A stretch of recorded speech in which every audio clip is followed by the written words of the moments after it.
Hello again. I've got catching up to do. I want to get done with this book, so I'm gonna get going. I don't know for how long today. My daughter has to go to the dentist in a couple hours, so all right, let's do 24 and 25. Yes. Oh, I remembered what I want to talk about in the other one. When it came to my son-in-law, I went out with my daughter, and the gas prices were like $4 almost a gallon. I'm going, well, what happened? Why suddenly these high gas prices? And I asked on Facebook, on my Facebook page, anybody know why the prices suddenly went up? And most people said, oh, well, I guess it's because we're in another war, right? With Iran now. And then there's this one guy comes in, he says, he's actually a brother in faith, says, oh, it has something to do with England and our agreement with them over oil. And I'm thinking, England? What the heck does England have to do, that itty bitty country, to do with this huge country of the United States when it comes to our gas prices? Anyway, I didn't go and check it out, but I had an interesting talk with my son-in-law last night where I said, so what do you think? And he says, well, it's probably because the war. Yeah, but what does that have to do with the gas prices? Because every time you go to the pump, right, there is a certain amount in taxes that goes to the government. Yes? And so basically by raising the gas prices again, to where people are just at the pump going, man, am I going to make it to work all month? Yes, just we're the commoner, the little guy. We weren't asked, do we want to start a war again in the Middle East? Didn't we just get all out of it, and we're starting this again? We weren't asked, but we're paying the bill, aren't we? Yeah. Anyway, that's why the gas price. I believe that's why the gas prices are going up. Government had to figure out somehow where to get the extra money to do that. Done. Right? Yeah. Well, anyway, there it is. I don't know. It's all a big game to governments, I guess. They just don't care about their common people. No one does. Not the ones that start the war, or the ones that have to. You know what? Anyway, there it is. What are you going to do, right?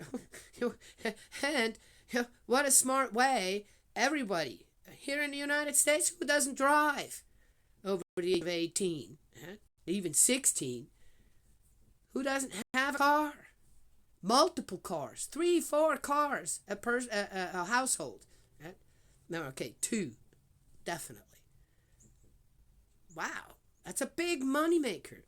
I brought up one time at Walmart. You got to be really careful because they they have things priced, but if you don't pay attention when you can't check out, they'll overcharge you. 10 cents here, 20 cents there, right? That was not the price on their shelves. And most people just let that go. I didn't. I went back one time for 10 cents. Oh, how petty. Let me tell you something. If everybody were to do that, willing to actually, no, that's the wrong price, and would make a stink for just a few days, Walmart would stop with the wrong pricing and then getting you on that. Okay? Oh, what's 10 cents? Millions and millions of people every day shop at Walmart in the United States. That's millions of dollars they steal from us every day. Just saying. That's why. Yeah. I just pay really good attention. If there's something that was that I say, oh, this is how much it cost, right? And then I go up to the cash register and it's not the price, or it comes up as I said, take it off, put it away. I'm not taking it. That's what I do now. Yes. Yeah. Well, I like it to be fair. I don't want to be lied to. And I don't want to be cheated out of my hard-earned money. And that is it. Yes? Okay. Where I can help it. So think on how much money every day, because now it's so high, the gas price is so high again, but I bet you that's the only place that the prices went up when it comes to oil. I guarantee you that. How much money the government is making every day now to fund their war. Their war. Not my war. Their war. Okay, just saying. Let's get going. In the book of Jeremiah 24, the 2 baskets of figs. Yahweh gave me a vision. Set out in front of the temple of Yahweh were 2 baskets of figs. This was after Nebuchadnezzar, king of Babylon, had led Jeconiah, son of Jehoiakim, king of Judah, away into exile from Jerusalem with the chief men of Judah, the blacksmiths and metal workers, and had taken them to Babylon. Oh, I heard that some people were actually left there due to the fact of their... Okay, you know what? One basket contained excellent figs, like those that ripen first. The other contained very bad figs, so bad they were uneatable. Yahweh said to me, "What do you see, Jeremiah?" "Figs," I answered. "The good ones excellent, the bad ones very bad, so bad as to be uneatable." Then the word of Yahweh was addressed to me. "Yahweh, the God of Israel, says this: As these figs are good, so I mean to concern myself with the welfare and the exiles of Judah, whom I have sent from this place to the country of the Chaldeans. My eyes will watch over them for their good, to bring them back to this country, to build them up and not to break them down, to plant them and not to uproot them. I shall give them a heart to acknowledge that I am Yahweh. They will be my people, and I shall be their God, for they will return to me with all their heart. As for the bad figs, the figs so bad as to be uneatable, yes, Yahweh says this, that is how I shall treat Zedekiah, king of Judah, his chief men, and what is left of Jerusalem, those who remain in this country, and those living in Egypt. I shall make them an object of horror, a disaster to all the kingdoms of the earth, a thing of shame, a byword, a laughingstock, a curse, wherever I shall drive them. Sword, famine, and plague I shall send against them until they have vanished from the soil I gave to them and to their ancestors. Whoa, nice vision. I don't know. Just more, as I say, it's repeated mayhem of how do I explain again to people on what's going to happen to them. Right? It's just, and is it, let's just keep going. I just need to get through this. All right, D, Babylon, the scourge of Yahweh, 25. The word that was addressed to Jeremiah about all the people of Judah in the 4th year of Jehoiakim, son of Josiah, king of Judah, that is to say, the 1st year of Nebuchadnezzar, king of Babylon. The prophet Jeremiah proclaimed it before all the people of Judah and all the inhabitants of Jerusalem. For 23 years, from the 13th year of Josiah, son of Amon, king of Judah, until today, the word of Yahweh has been addressed to me, and I have never tired of speaking to you, but you have not listened. Furthermore, Yahweh has untiringly sent you all his servants, the prophets, but you have not listened or paid attention. Yet in the one before, most of the prophets were deemed unfit to prophesy. Okay.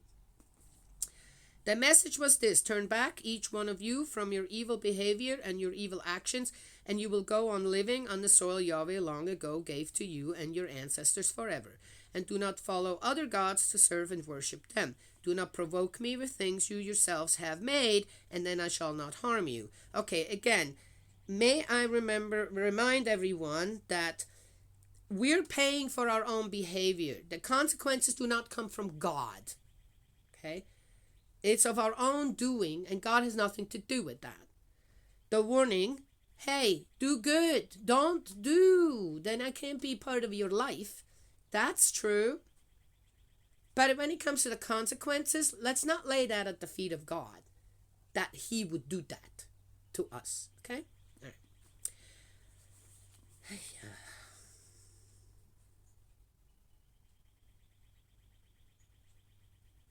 And do not follow other gods to serve and worship them. Do not provoke me with things, okay, you yourselves have made, and then I shall not harm you.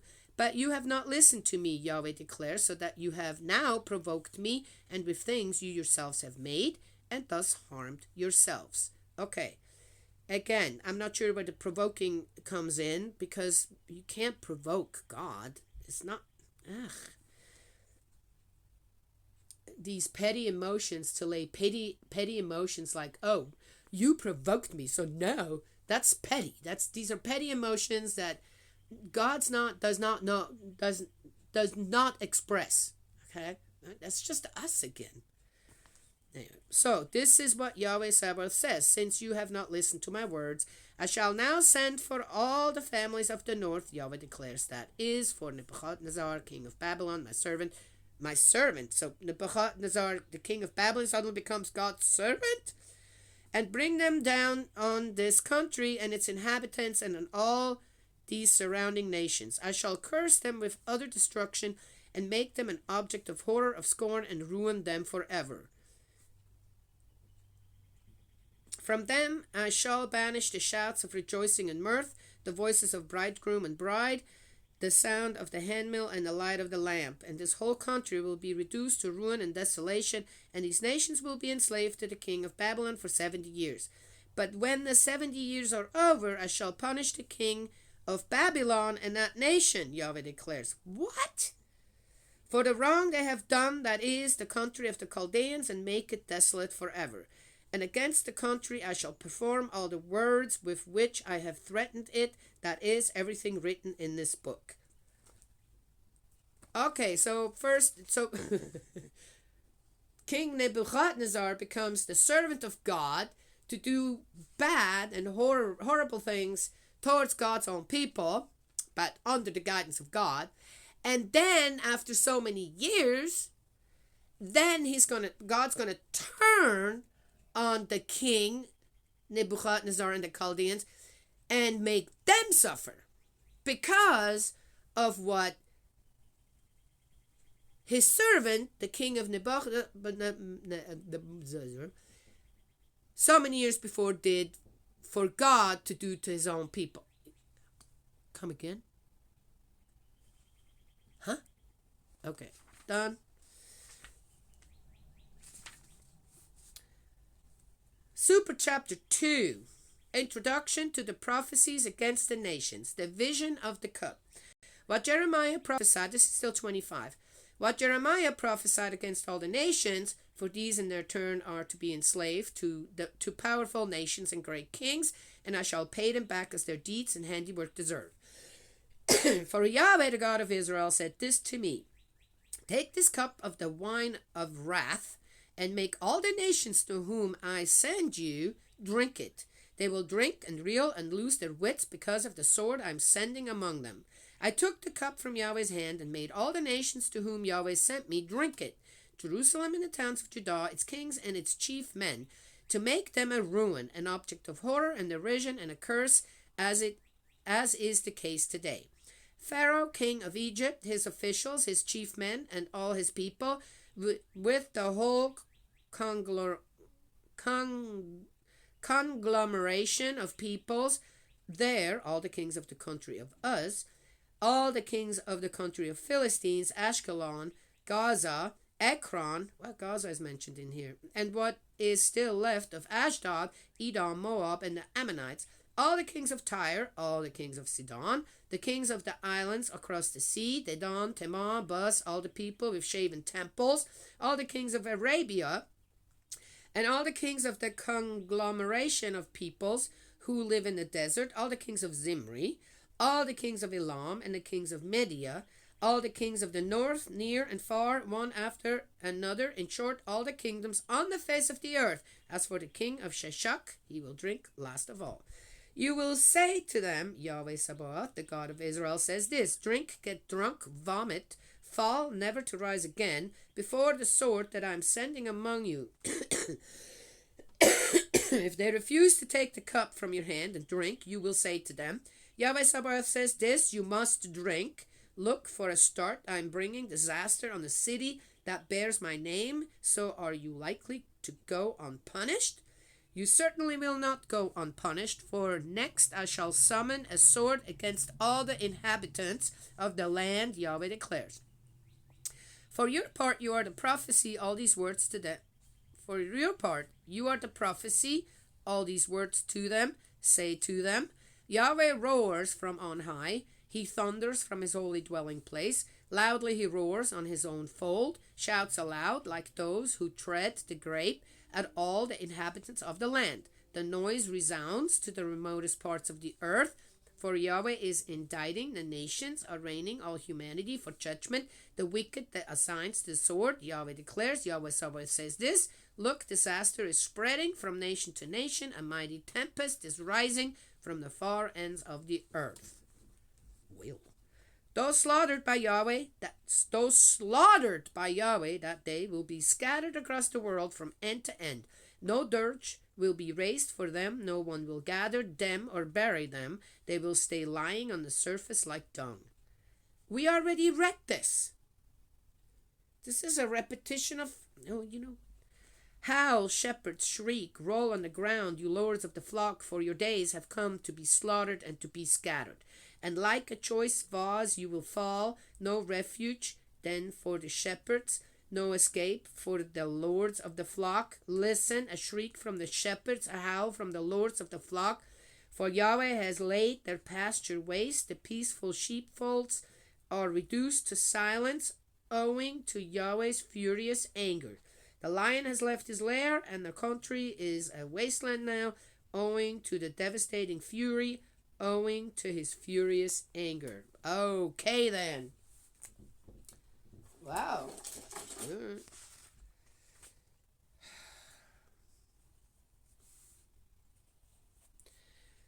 I have one thing to say to this. Again, why do people need an angry God? Why does God have to be portrayed like that? Because then we can keep our swords in our hands, right? And exact vengeance ourselves, revenge ourselves. How well has that been going? Anyway, that's it. That's all I have to share on those two. Yes, I'm going to make them quick and fast. And, yeah.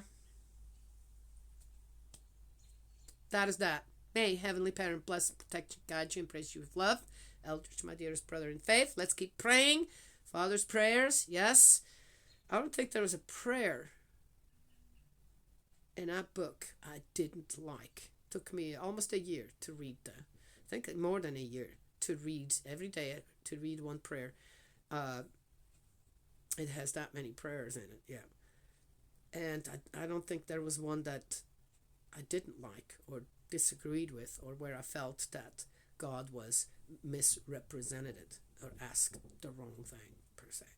Not one, yes. So let's keep praying, my dearest brother in faith. I love you and everyone else, and I will talk to y'all another time.